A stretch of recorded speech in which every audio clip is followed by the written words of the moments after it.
You're listening to the Out of the Box podcast with Timmy, Halisa, and Sinosure. Welcome again to another episode of Out of the Box. I'm Halima and there's Duro to me and Sino Show. So today Oluwadurotimi. we'd like to talk about something that yes.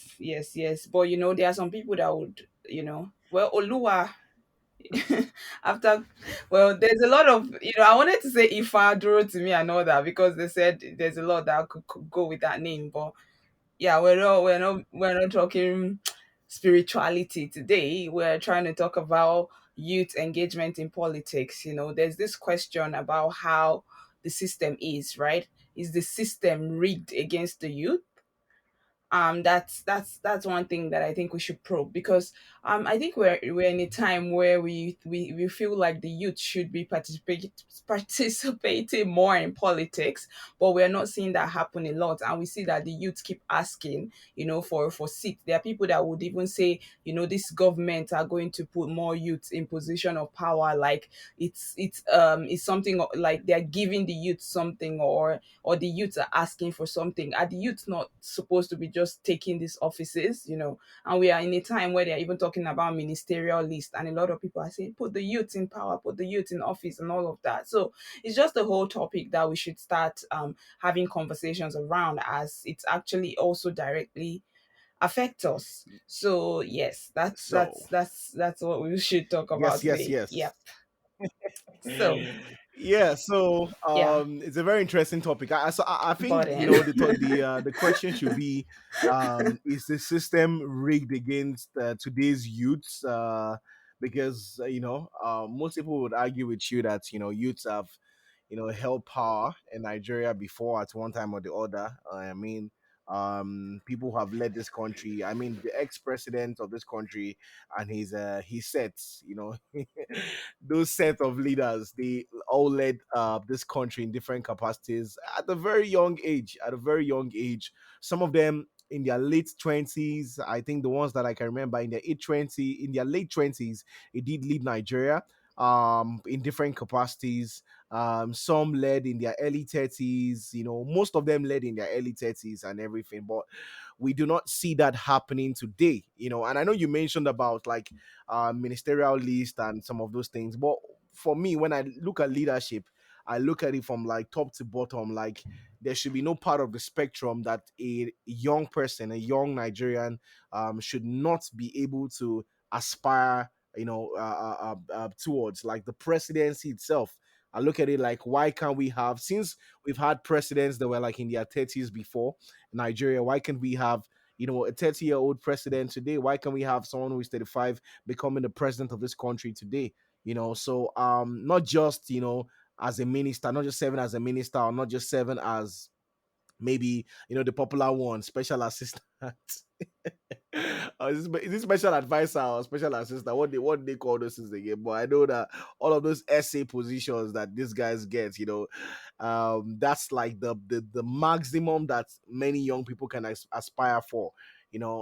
So I think that it's a crazy scenario, but we do know that young people have led this country at one time or the other, back in history, but today we don't see that happening, right?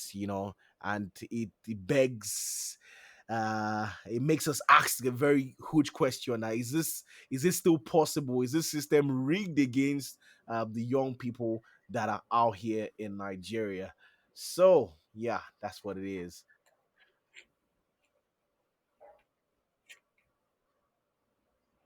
yeah, yeah. Yeah, let's hear Sinocious prelude before I ask my question. That let's hear it. Hmm. Okay. Then it would seem to me like youth will as well grow old, right? And just like every person in this world, one of the major features of every living thing, I believe, is growth. So in the case where growth happens, people will leave the phase wherein you can rightly refer to them as youth. But the point is, what exactly is the definition of youth, right? What exactly is the generally accepted definition of youth?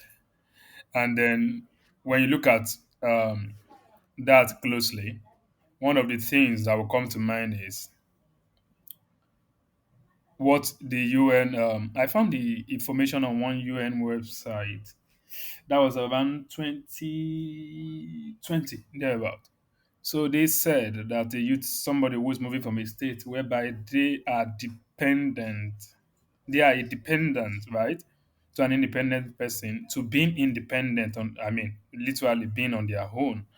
So now the age within which people can achieve that, some scholarship work puts it between the ages of 19 and 35. But what is interesting that I would also like to point out before we go into the meat of the matter is that the Nigerian Electoral Act, if I'm not mistaken now, is it Electoral Act or the Constitution? I think it's one of them, puts age by which anyone can contest to become president, particularly they put a certain age limit. Is it 35 or 38? One of the two. Now, that begs the question. If you say, oh, youth, can they lead? Maybe there is a You limitation know, by the virtue of the Nigerian law. We yeah, will good. probe as we go. Thank you. Okay, that's good. Good. Yeah, So so let me I let was me thinking, say this I just first. wanted to Hmm. respond to something that Sideshow said, which I really Go find ahead. Go ahead. like it's a thought of mine that I really find, amazing, when I think about it, like the definition of what a youth is, it expands the more youths are not allowed to lead, right? So because it is becoming more and more difficult for a young person to lead, even though you are not what we may typically define as a youth or as in that bracket, that youth bracket, because people are not allowed to lead at that age, we now start expanding the brackets. And we now say, oh, we can raise that age up to like 45, up to like 50. And it's so amazing that we just finished an election where several people called a 62-year. Oh Lord. a 62 a 62-year-old man a youth. So it's crazy. So the Senator, more off your youths are mic. not allowed to lead, the Off more your that bracket mic. is expanded. And you see an 18-year-old person, competing competing with Senator, off your mic. Okay, that's a good one, honestly. So let me. Okay, I want. Seriously, Mhm. I also think, point of note, that some people, right, as well, use the concept, or let me say the word youth loosely. What exactly is the youthfulness about? Is it about the idea of the person? Is it about their health status? Because some people will say, "Oh, you look very youthful," especially after they have done your pulse, test your blood pressure, amongst other things. "Oh, you look your health is very youthful."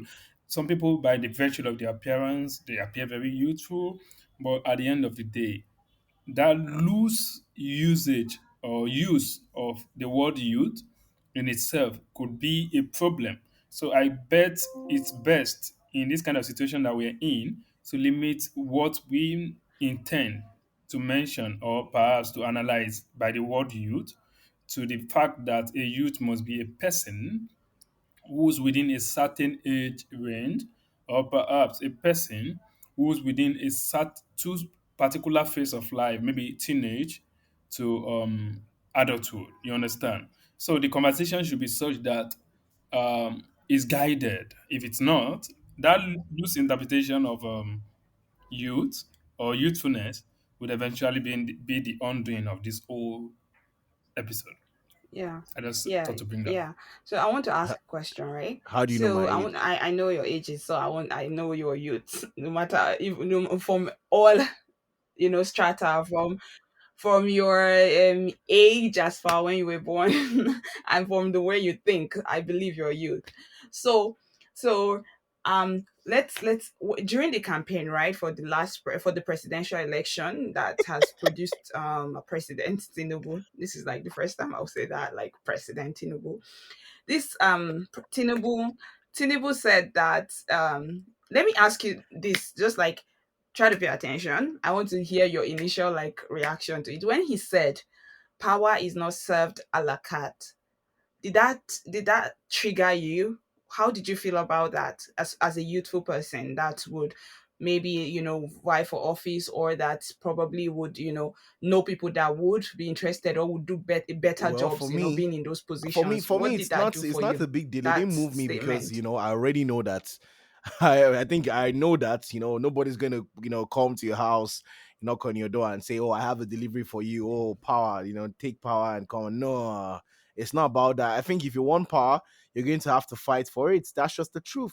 So I didn't find that surprising. So and sometimes sometimes when we talk about power being handed over to the younger generation, I think we just expect people to say, "Oh, I'm tired," like the way it is, like in the private sector, or like in like your family, where your parents have been grooming you, and immediately Mhm. you're out of. In fact, they will tell you, sometimes you may even have other dreams, and your parents will not deceive you that, "Oh, yeah, just finish university first, and when you finish university, you can now go and do what you have to do." But immediately you're done with university, they just call you and tell you, "I'm tired of working," so start bringing money, and they just hand over everything to you. If they have a business, most times they just carry you along. So we have those kind of wishful kind of thinking when it comes to like political power, that these guys will just get tired and say, "Oh, younger generation, is their time, let them just come and have it. We've ran the country for a long time, and it's time for us to hand over to them." So I understand that power is not going to be served at our doorstep. We have to fight for it. So it didn't move me. So it's yeah.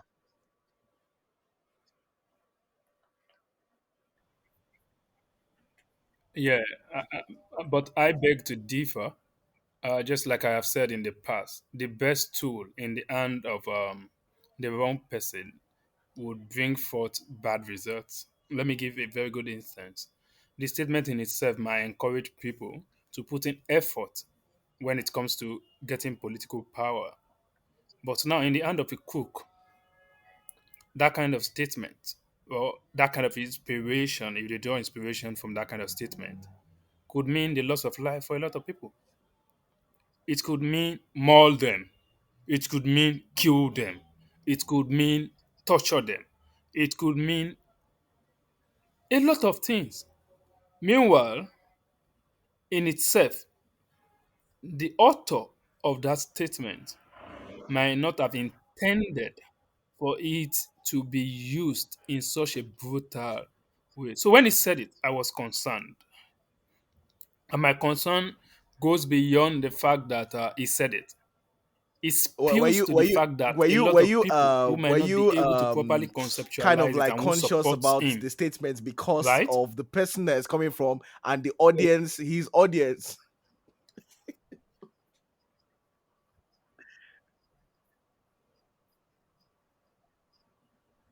I am actually more conscious, right, that behind that statement, we might have a lot of loaded messages.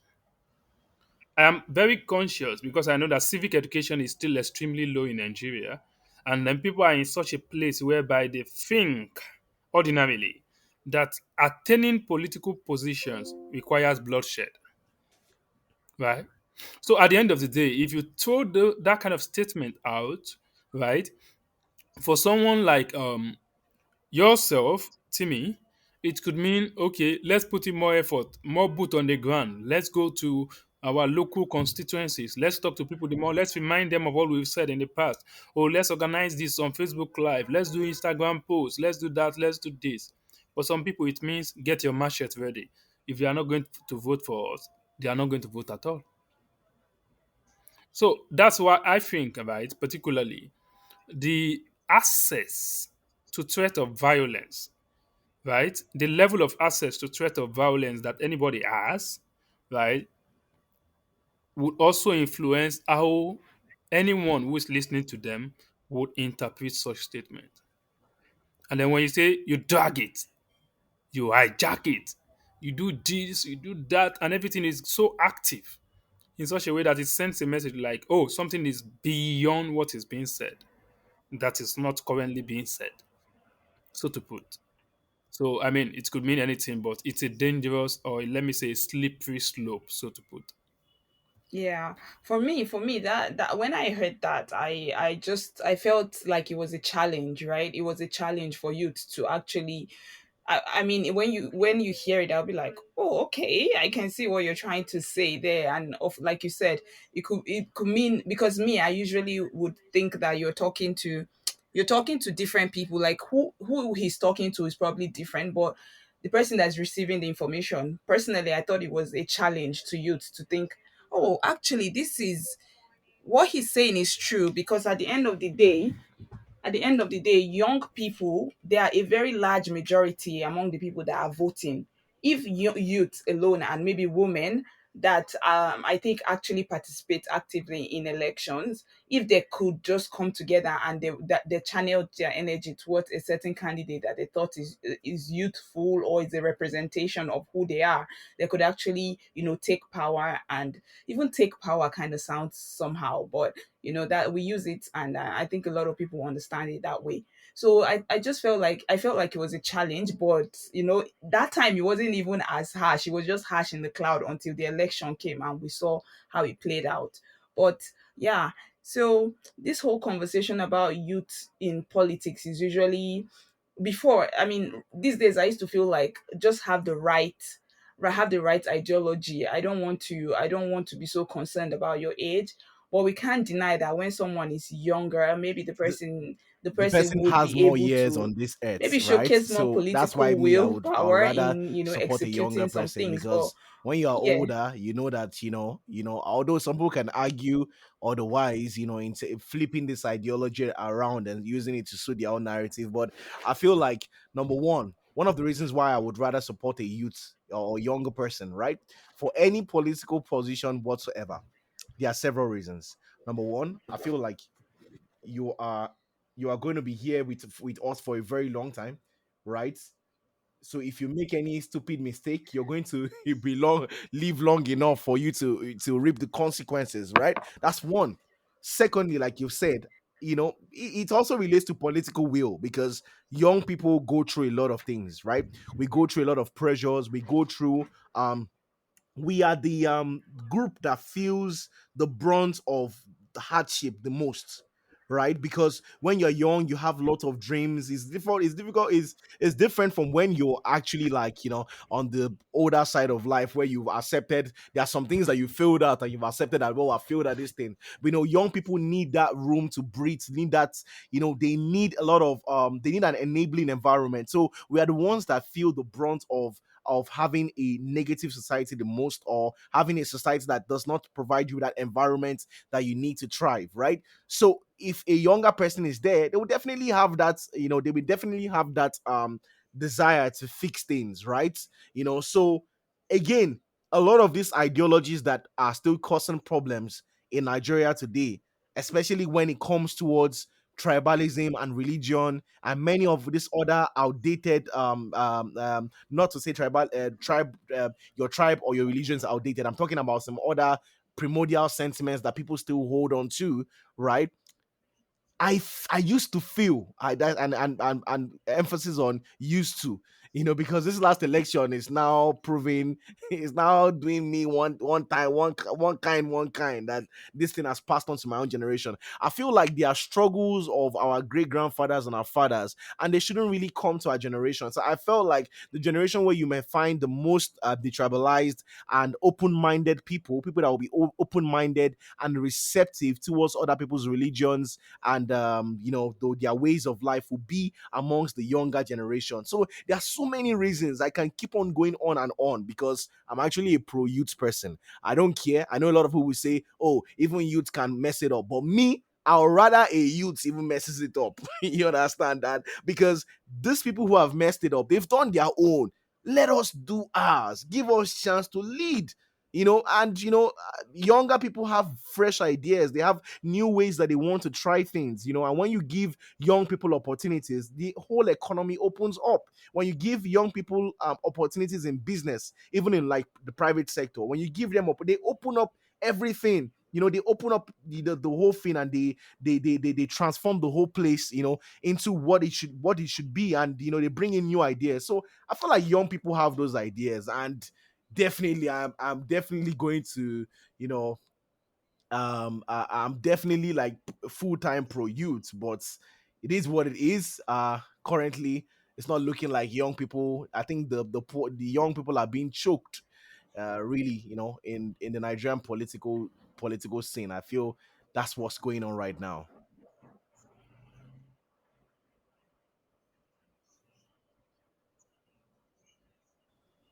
But do you think the youth, the young people are struggling not to be choked?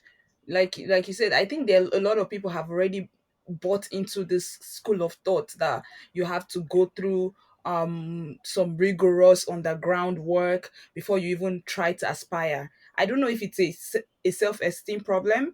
I think that a lot of people have really been taught by and educated by these people that were youth in their own time that are leading us now as old people, that they need to, go through some sort of rigorous process before they will get to the top. And I think a lot of people have bought into that idea. And when you talk to them, they'll tell you, look at Biden. Is Biden not old? They'll tell you, okay, if you Halisa, don't even want to think of Joe Halisa. Biden, then even look at all of the world leaders that we have. The Majority thing of them are about older. the thing about And they will examples, tell you that, okay, maybe even France. I'm telling you this from what we young hear, guy, right? right? They'll tell you, look at The thing France. about France is examples in is this that state now if you are because of looking for the this. right What's it called? example, you People will would give find the right you example. all of this. If you are looking for the wrong examples, you will find the wrong examples. I'll give you an instance. If you are an orphan, right? Okay, let me not use orphan. Let me say maybe you lost a one of like you lost your parents or one parent at a young age. If you're looking for someone who lost one parent at a young age, right? And you want to find someone that thing transformed his life or made him go join a bad gang, you'll find that example. If you're also looking for that person that lost one parent and that thing inspired him to becoming the best of the best of the best in society today, you'll find that example. So it is only those people, and many of them will tag themselves as patriots, but when you want to talk about your country, you look for the worst of the worst examples.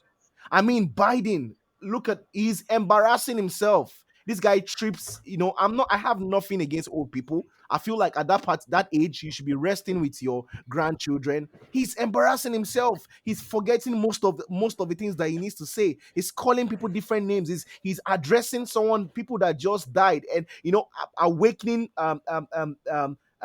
emotions from families that have just lost a loved one, calling them by their name on live TV and saying that they're still going to come to work and everything. So those kind of things, if you're looking for countries that have young people as leaders that have performed extraordinarily well, very young people, I mean people in their early 30s, you would find those examples. And we've even had some of them in Nigeria. We don't even need to go far. We've had some of the best. When Latif Jakonde became a governor in Lagos, how old was he? How old was he? You know, and he was one of the best performing governors in the history of this country. So there's no debate.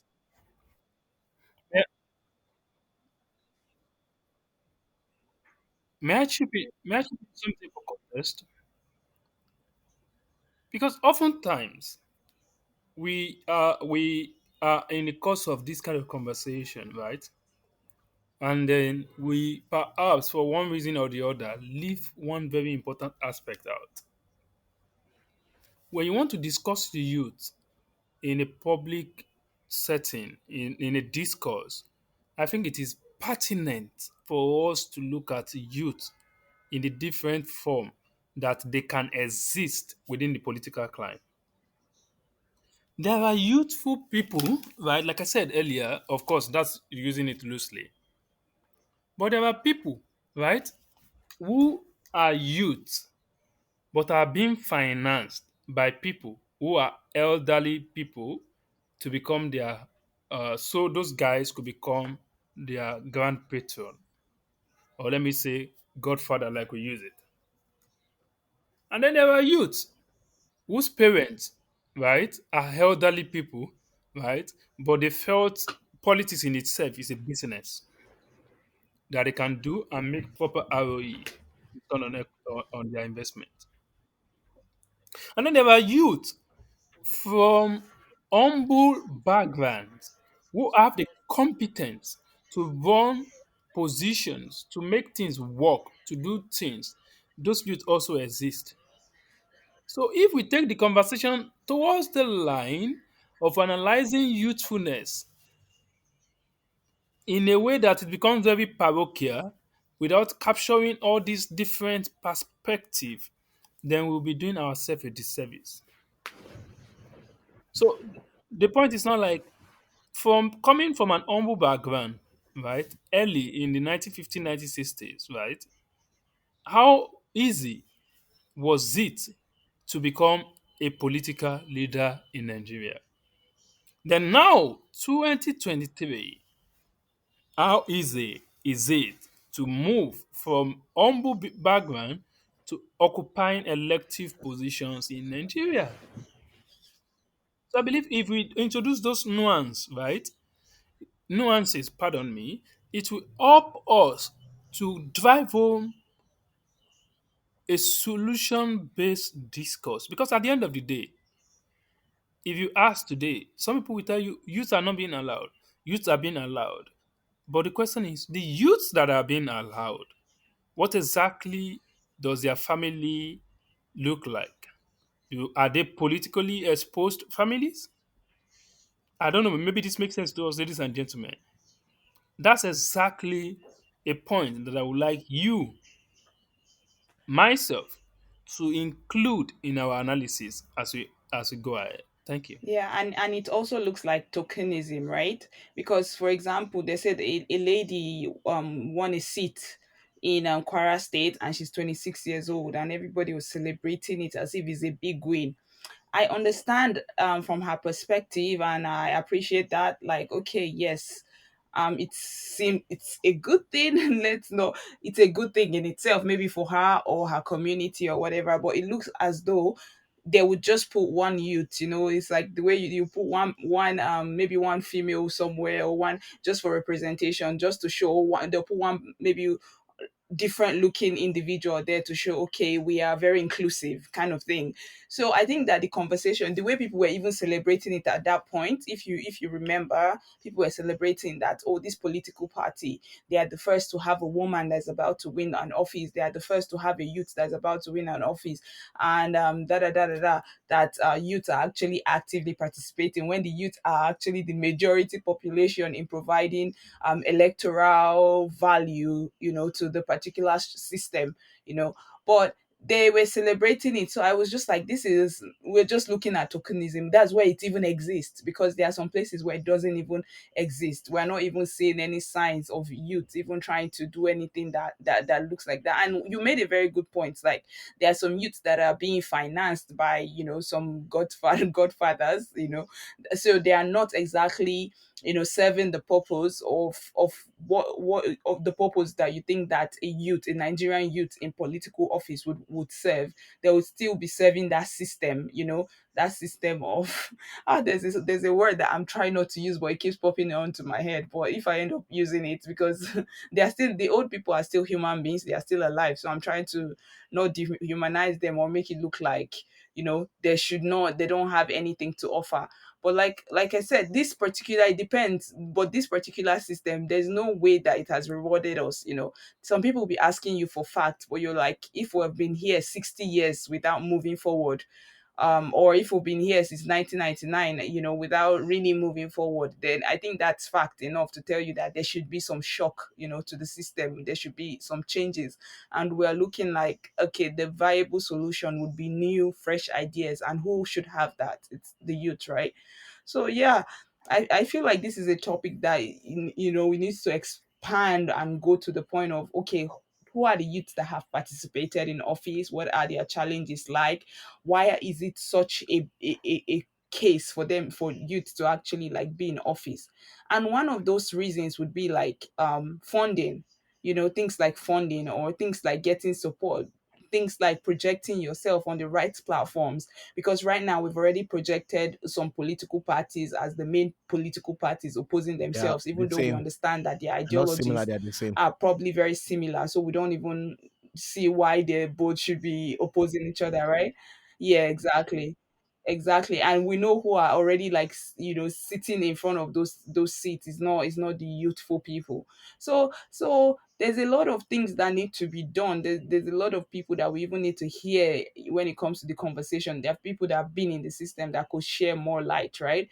But yeah, when it comes to that, one of the limitation, there's the limitation of okay, there's this factor of these people being there, there's also that factor of funding. Like, why are elections so expensive? Because if you're a young person, maybe you're 35 years old, with the amount of money that you need to even use to purchase a form in a political party, to participate in an election you're not sure to win, it's millions. How do they expect a young person that we know in the current Nigerian situation that we are in, that if you are young and successful, you probably have a lot of dependents? How do they expect that person to now want to use millions to purchase a form to go and participate in election? So there's a lot. That is where the understanding of class struggle now comes in. That it is not about being youthful, maybe by the virtue of your age, by the virtue of your health, or anything, or your appearance. It's about being actually youthful by the virtue of the ideas that you carry. The point is, any youth could just be picked up from anywhere and dropped in a political office where he is not even the one in charge or she's not the one in charge. You understand? So that takes us to that conversation of saying it should not be about tokenism, because in as much as some people find it difficult really to get access, maybe by the virtue of the law of the land. In some cases now, like I told you earlier, you cannot be president in Nigeria unless you are 35 and beyond, and above, sorry. So in that case, it begs the question of, okay, what even if I have the resources and I'm younger? Or let's say, what even if it is the case that I do not have the resources, but I cross the age? Oh, what if it is the case that in the environment where I exist or perhaps live, um, poverty is endemic, and then I cannot raise that kind of resources? So such conversation really has a lot of perspective to it. But if you ask me today, within the Nigerian space, I will tell you without stuttering that youth not having access to important positions is because political offices, aspiration towards political offices in Nigeria means nothing. Your aspiration means nothing except you are a member of the ruling uh, plutocrats. I call them plutocrats for a reason. And then, of course, you can decide to call them aristocrats to some extent, depending on what you're looking at. But the point is, there is a struggle along class line that extend beyond the conversation of, say, oh, youth or not youth. There are older people who've got good ideas. Can they emerge? Oh, the party nomination form is 50 million. All of the money they've earned in the past 5 years is not up to 10 million. So what are they going to do? So that's exactly the angle that I was actually hoping that we also discuss or perhaps break down further. Because at the end of the day, governance is about delivering the dividend of good governance to the people. You get? Yeah. So which do you think should come first? Do you think that we should fight again, like the fight should be first, try to make a system that does not maybe require you to buy a form for 50 million, or the fight should now be, okay, let's put 50 million together and try to like go in there and fight it? How can the fight be from the outside basically, or you have to like go inside there to fight it? Oh, the point is, i- if you want to do a battle, it is logical for you to assess how you want to go about the battle. But from what we have learned, with the benefit of insight now, there is something that stands out. Every person who has ever thought of fighting from the inside, oh, let me put the money together, let me buy the form. we have often found that they get to carry a lot of baggages that makes the essence of going to those political offices defeated right from the point of raising that money, because it means you have to make a lot of compromise. You have to reach some kind of consensus with some people, right? And don't forget, he who pays the piper should ordinarily dictate the tune. You understand? So that's exactly the issue with trying to go in there to change things. However, if you stay on the outside and you say, oh, you do not want to get in a state or situation whereby you have a lot of blemish piled up on your garment, or let me say you want to ensure that you are free or devoid of all of those external baggages that you can avoid, right? Then it might take a more painstaking approach, an approach that requires you to do a lot of endurance, patience. But at the end of the day, the process would free you of a lot of baggages, which makes a case for the possibility that you will be able to deliver good governance to the people you want to lead. So the point is, do you want to just go there to fill your CV, or you want to go there to serve the people? If you want to serve the people, it is wise to avoid baggages by doing it your own way from the outside. But if you just want to get your CV populated with those kind of leadership position, then it is good for you to go on the inside and see what you can do. Don't forget, the system, every system you see has a purpose.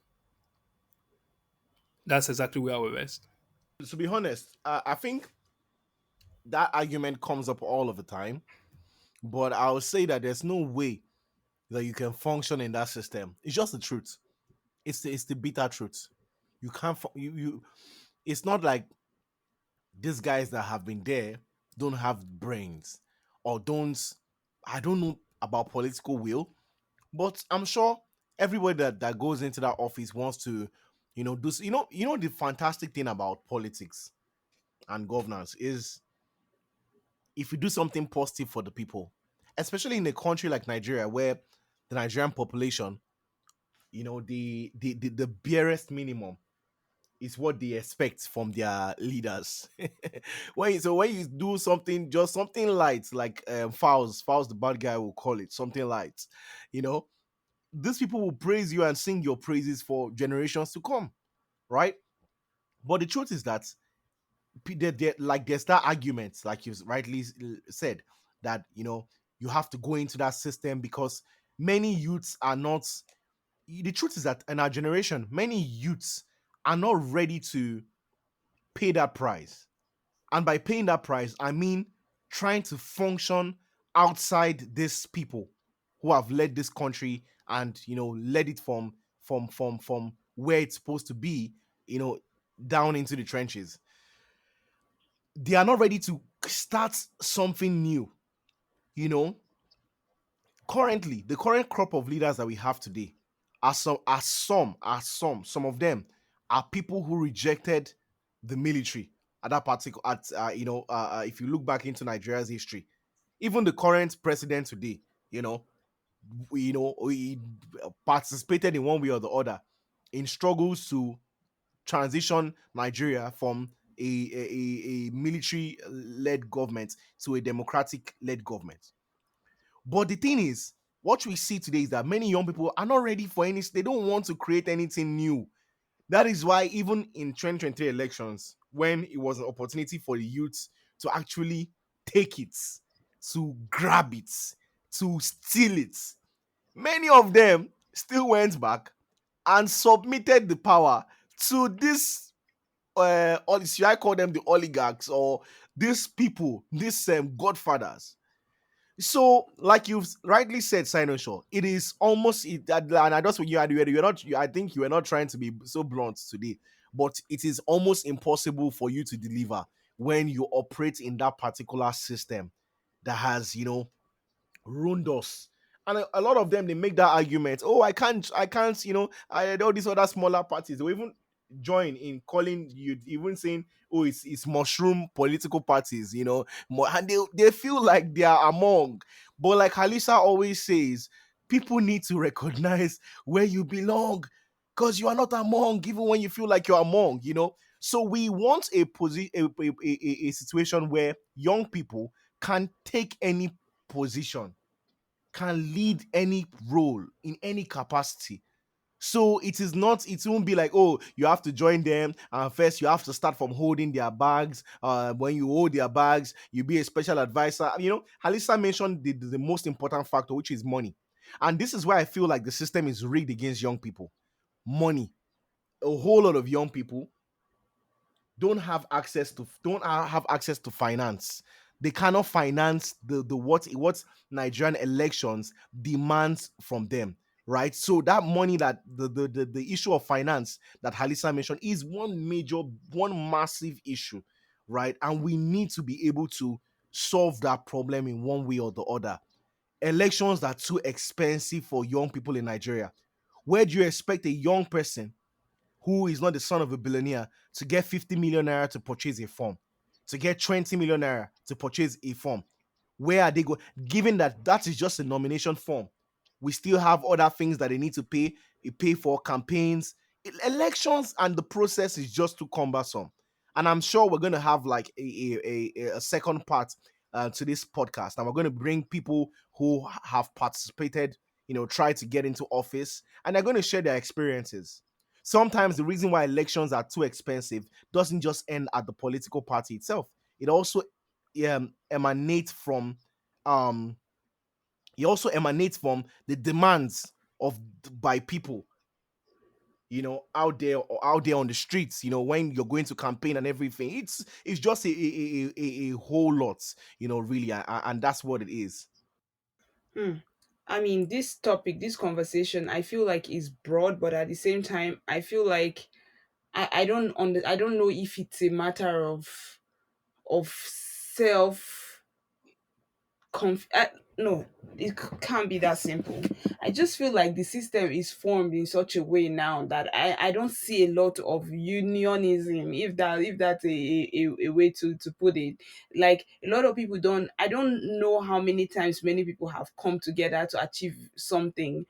And I think that maybe people cannot reflect back and see that, yeah, we actually have the power to do this. We actually have the power to make a change if we wanted to. We don't need people to help us, or we don't actually do not, because if you say professionals, we have the professionals. Like, the people working as professionals, majority of them are in their early 30s, in their 30s, in their 40s, even in their 50s. I think at this point, even in your 50s, they even call you youth. But a lot of people are professionals. A lot of people are are well read. So sometimes it just begs the question of, why don't people really believe that this is something that they should actually take on? Because when it comes to this matter of, like, entering political party, I even think that many people will not actively come out and tell you, oh, I want to be the governor in next election. I think it's still something that people still go about it being very shy. And that's why sometimes I'm this kind of person that I'll actually sit down and study, and like I would watch videos of many people. I would watch Tinubu speak, and I would follow his chain of like conversation. I'll watch somebody like Erifai have a conversation, and I will follow what he said. Why they are able to boldly state what they want. Like, they're able to be clear about it. Somebody will tell you, yes, I will become the president. But I don't see anybody, I don't see any youth that have stood up and say, I will become the president of Nigeria in 2027. I mean, outside of the people that participated, in this current, what's it called, this election.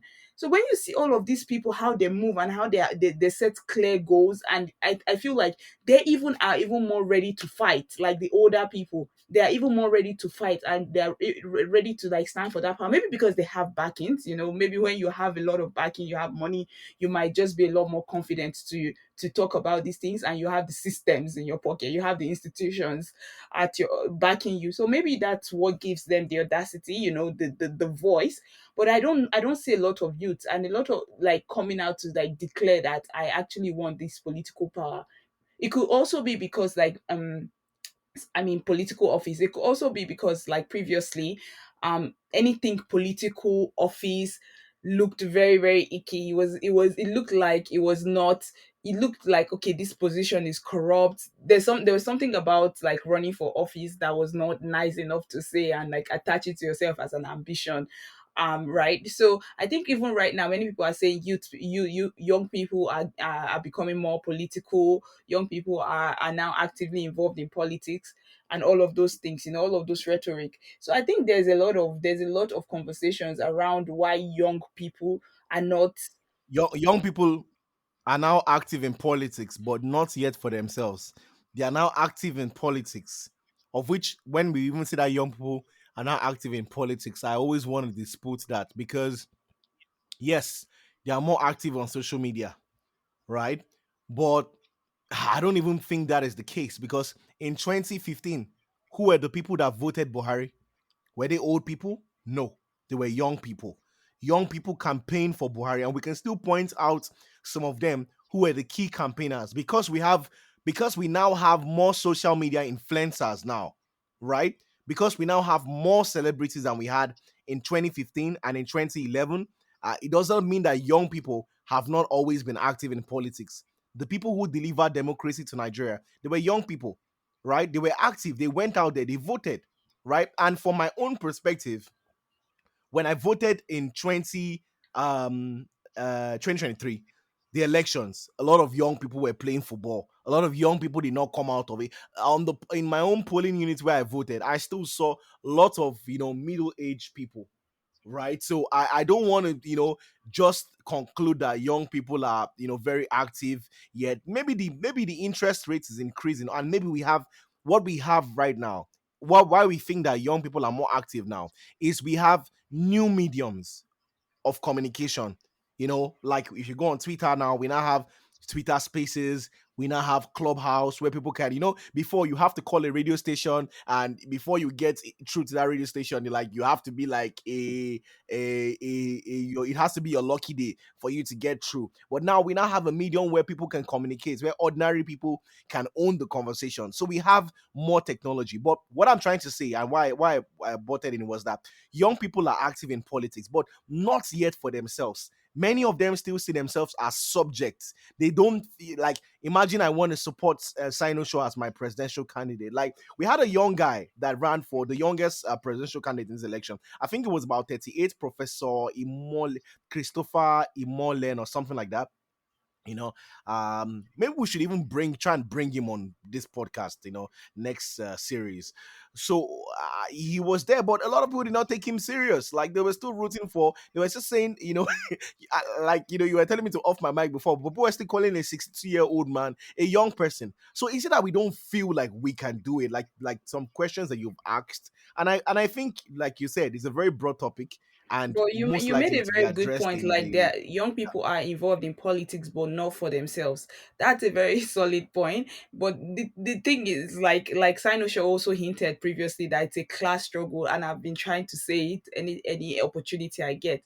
That even within the youthful people, right? There are a lot of people that have benefited from corruption. There are a lot of people that they've seen corruption firsthand, maybe through their parents. In Nigeria, it's sometimes very hard for you to escape corruption if you even grow up with a little privilege, because yeah. And I'll just be quoting people anyways, because when you make a very solid point and it's just three people, I feel like a broader audience would want to hear it, and that's why I would often repeat it. But like some people have said before, that what's it called? Slipping off my mind. ah anyways anyways, it's a class struggle basically. So even young people, even the youth selves, there are some people that you also have to be like, okay, this person is siding with the oppressor. So I don't know if I want you to be the one leading a struggle, right, to liberate the people, to like actually bring changes. Yes, you might understand Twitter. Yes, you might understand new media. Yes, you might have ideas about maybe green energy. Yes, you might have ideas about, how to, maybe like innovate some things in the economy. But if your mind is not in the right place, ah, I mean, I would, yeah, I would prefer to vote for another youth. Let's have the options. There's a lot of youths existing, and I mean, we have this broad big population. So we could have a lot of people that are still for the ruling class, even if they might not even have grown up with what's it called, with a lot of privilege, but they just like see that as a viable option, or they just lack in the education to let them know that they need to be speaking more for the masses, right? So yeah, we have some youths like that, and I think we have a lot of youths like that that maybe do not quite understand, like they are not maybe as conscious enough. They've not reached a level of development a level of mental or consciousness, a mental development or consciousness that will let them know that, like, I need to make a stand on this side, and I need to speak for more for these people. So there are different types of youth that I've gotten to experience this period of time, and I look at them and I'm like, wow. I mean, yeah, you will not lead me, but I've seen a lot of youths that would also be people that I would vouch for, like, every day, right? So yeah, it's a broad conversation, and I think that I hope that many more youths would be able to understand that there are so much impoverished people in Nigeria that you cannot even be. It's kind of like really really weird or hard. It's like, in fact, almost tone deaf for you not to see it, for you to still be siding with, like, the people that have, like really really like destroyed a lot of things in Nigeria. But that being said, let's hear what you guys still have to say about this topic. This one, we're just introducing this because it's going to be an interesting one. Ah, what do you have to say to this conversation that you think that we need to, look into? There are youthful oppressors. There are elderly oppressors. There are youthful oppressed. There are elderly oppressed. Elderly people that are oppressed. So it begs the question: is it about youth and the elders? No, it's about new ideas and old ideas. And me, right? I would rather stick with an elderly man who's got a new idea, since the old ideas, especially, have not worked. Uh, Adore to me. That's my take. Okay, I see that. I totally see that, but I feel like that gives a lot of people a loophole, right? They'll tell you that some ideas, even if they are old, but because they like this particular politician, they'll tell you that person has new idea. So do you think that we should also, like, just a contract, like, just kind of like set a little bit of a benchmark to that? Because if it's that broad, then it feels a bit subjective, to say, okay, this idea is new and this other idea is old. Well, I just, like, sometimes there are some premise that we should kind of just keep a bit more objective, because when we leave it open, like, it gives room. Like, personally, I understand what you're saying, right? But I've seen a lot of narratives, or I've seen a lot of people that would easily pick apart that particular notion and say, yeah, this particular person might be old, but the person has new ideas. The person understand the kind of development or the new place of what's it called, industrial revolution that we are at. Maybe the person doesn't, but it might just get subjective like that. Mm. Yeah, I get you. I get you. But at the end of the day, though, we must choose our struggles wisely. We can't afford to be anywhere where oppression is, I mean, where there's no drive to end Agreed, oppression. 100%. You understand? So if it is an old person who is going to ensure that oppression is nipped, oh, you old man, I enjoy it. I will be with you. And that's where we end my thoughts for today. Okay, okay. Definitely lovely. So I think that definitely we're going to have like more. This is going to be an explosive series of this podcast talking about youth in politics. We're going to bring in a lot of young people that have contested in run Yeah. for political office in Nigeria. We're going to bring a lot of them, and it's going to be explosive. It's going to be very revealing. and it's going to be something that you don't want to miss. So I think that you guys, should not miss, this entire series about you young people, youth in politics in Nigeria on the Out of the Box podcast. So that's where I'm gonna say goodbye for today. Yeah, and if you have any direction you want this conversation to go, or you have specific questions, or you've just had a thought you wanted to share regarding this issue, you should also reach out to us, like follow us. We're on Twitter, OOTB podcast. So you can reach out to us and like just share your thoughts, or on any of our platforms. YouTube is also a great idea. You can go there, tell like you can also we can also pick apart what you want to hear, or what you think that these conversations should be around, since you probably are a youth yourself. So yes, that's it. That's like going to be that for this particular episode, until we expand the conversation a bit later. Yes, so we could round up, right? Yep, yep, yep. It's a Okay, wrap. okay. Thanks for joining us today. We'll see you in our next episode. All right, guys. Bye. Thank you, everyone. Cheers. Yeah.